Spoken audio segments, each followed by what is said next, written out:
Good day, I'm Theodore Henry, and this is your JIS News for Thursday, October 10, 2024. Repairs to road networks that were damaged during Hurricane Beryl will intensify in the coming days. The work, which was delayed due to rain and the procurement process, includes patching, routine road maintenance, and minor improvements to drains. It is being done under the $3 billion REACH Road Rehab Program, where each of the 63 constituencies were allotted $20 million. $10 million each will be used in Phase 1 of the project between September and November this year, with the other half to be spent from January to March next year. The National Works Agency is actively overseeing the implementation to ensure efficiency and accountability. The NWA will also engage in the rehabilitation of main thoroughfares of over $600 million to complement works on community roads. Mr. Speaker, this $3 billion program is necessary and essential to provide greater well-being for our commuting public. While giving the update in Parliament Tuesday, the Prime Minister pointed out that the road repairs would come with unavoidable disruption to traffic flow. He is therefore urging patience and understanding from the commuting public while assuring that steps will be taken to limit the disruption. I'm using this forum to direct the Minister without portfolio, who has direct oversight on these particular matters, to ensure that the contractors who are doing the patching exercise some amount of discretion in the time that they choose to do these roadworks. Members of Parliament have been asked to submit their work schedules and to continue working closely with the NWA to ensure the program is executed within the established timeline. Meanwhile, a public awareness campaign on the SPARK program will be launched shortly. Prime Minister Dr. Andrew Holness says a public relations firm will be engaged to carry out the activities, as groundbreaking for the start of the overall project is expected before the end of the year. Citizens will be informed about which roads have been selected for improvement and other key project details, helping to manage public expectations. As we prepare to enter the construction phase of the SPARK project, we are committed to carrying out the work with efficiency and professionalism, ensuring minimal disruption to the daily lives of our citizens. SPARK is government's $45 billion project initiated to rehabilitate and reconstruct local and parochial roads, as well as more complex road networks and associated works. While giving a progress report to the House of Representatives on Tuesday, Dr. Holness said the success of SPARK would bring about lasting benefits for citizens and the country at large. The government remains fully committed to ensuring that this project is delivered on time, within budget, and to the highest standards of quality. The road ahead will require continued focus and collaboration between all stakeholders, and I look forward to updating this House as we continue to make progress on this critical national project, which is expected to commence is expected to start in this quarter. Within just 1 week of its launch, over 200,000 eligible persons have successfully applied for the government's reverse income tax credit, RITC. The tax giveback by the government, which involves a one-time payment of $20,000, is estimated to benefit more than 580,000 eligible taxpayers who are earning below $3 million annually. Tax Administration Jamaica TAJ is reporting that up to Wednesday, October 9, approximately 219,431 eligible taxpayers have successfully submitted their applications.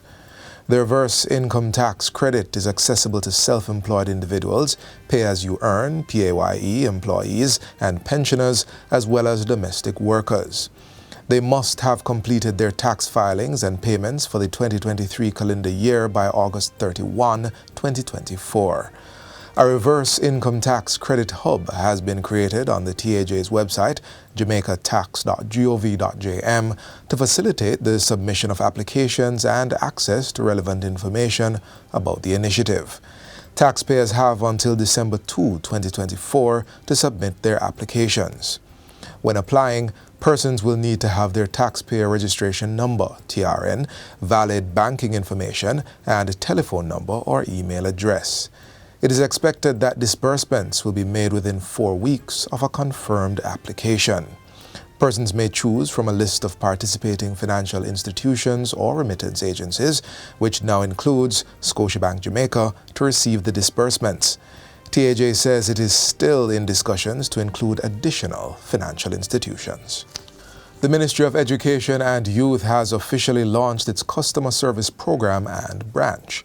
It was formed in October 2023 under the government's Service Excellence Program, which is designed to foster a culture of service across the public sector. The newly formed branch is staffed by a director, 6 customer service assistants, a monitoring officer, and a customer service officer, all dedicated to improving service delivery. During the recent launch, Portfolio Minister Favour Williams underscored the importance of enhancing customer service quality within the ministry.